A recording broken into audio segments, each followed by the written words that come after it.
All right, let's dive in. Today, we're talking about the final piece of a really deep mythological puzzle. It's a concept called Aion, and it's basically the point where everything we have been talking about, everything that makes you, you, finally comes together in one tangible reality. Aion is where everything converges. Now that's a pretty big statement, right? But it's not just some abstract idea. It's the destination of a long journey.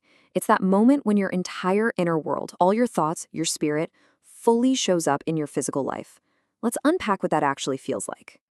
So, to really get a handle on Aion, we're actually going to start at the end with the 12th and final piece in this whole framework of personal truth. In this system, Aion is what we call matter. It's the ultimate arrival point, where all the invisible stuff, like ideas and potential, finally takes on a solid form you can see and touch. So, what is Aion at its absolute core? Well, think of it as completing a circle. It's the principle that takes all the energy of your spirit, your big ideas, your potential, and anchors it completely in the physical world. We're talking about your body, your actions, your actual day-to-day reality. It is the final, crucial step of embodiment. And this really illustrates the two paths we can take with this. On one side, you've got fracture.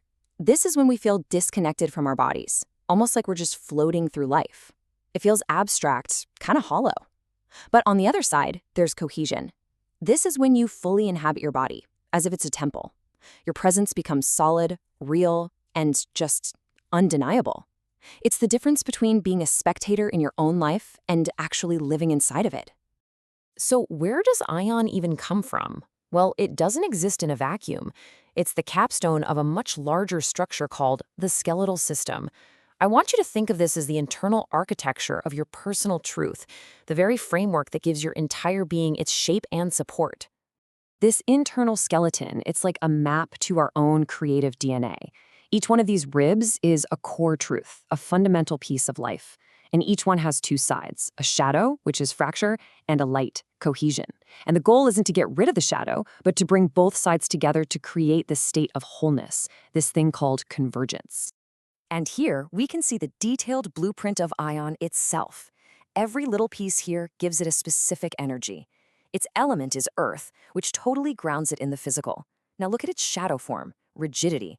That's when you worship form so much you become terrified of change. But the light form? Whoa.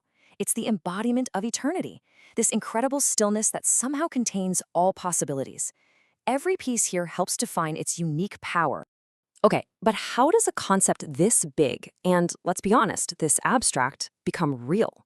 Well, this whole system is built on lived evidence. So to truly understand how Aion shows up, let's dive into the personal story that actually gave birth to this archetype.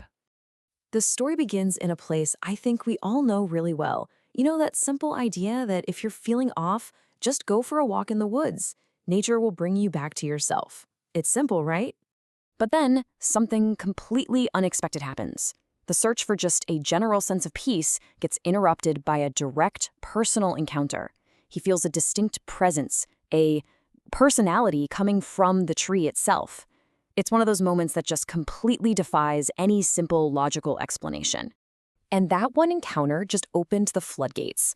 Every single tree along that path started to reveal its own unique character, its own story.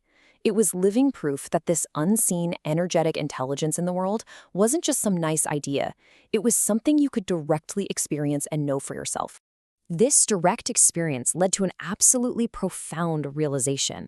Beliefs don't need permission. They don't need consensus. They just need to be yours. What that means is the ultimate authority on your reality is your own lived experience, period.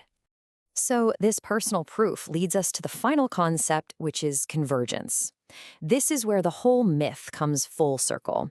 These huge forces of Aion, which is eternity, and its counterpart, Ananke, which is inevitability, they stop being these external ideas out there somewhere, and they become a real, lived reality inside of you.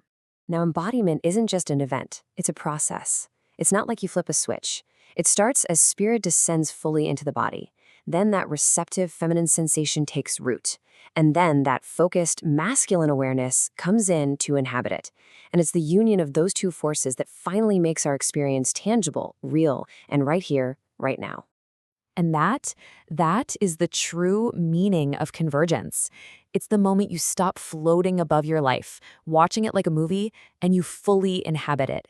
It's about closing that loop between who you are on the inside and how you live on the outside, making your experience solid and totally real. And so this whole thing leaves us with a direct and really powerful charge. This life is yours to experience and yours alone to interpret. The final question isn't what does it all mean? The real question is, what will you decide it becomes? And then, how are you going to make it matter?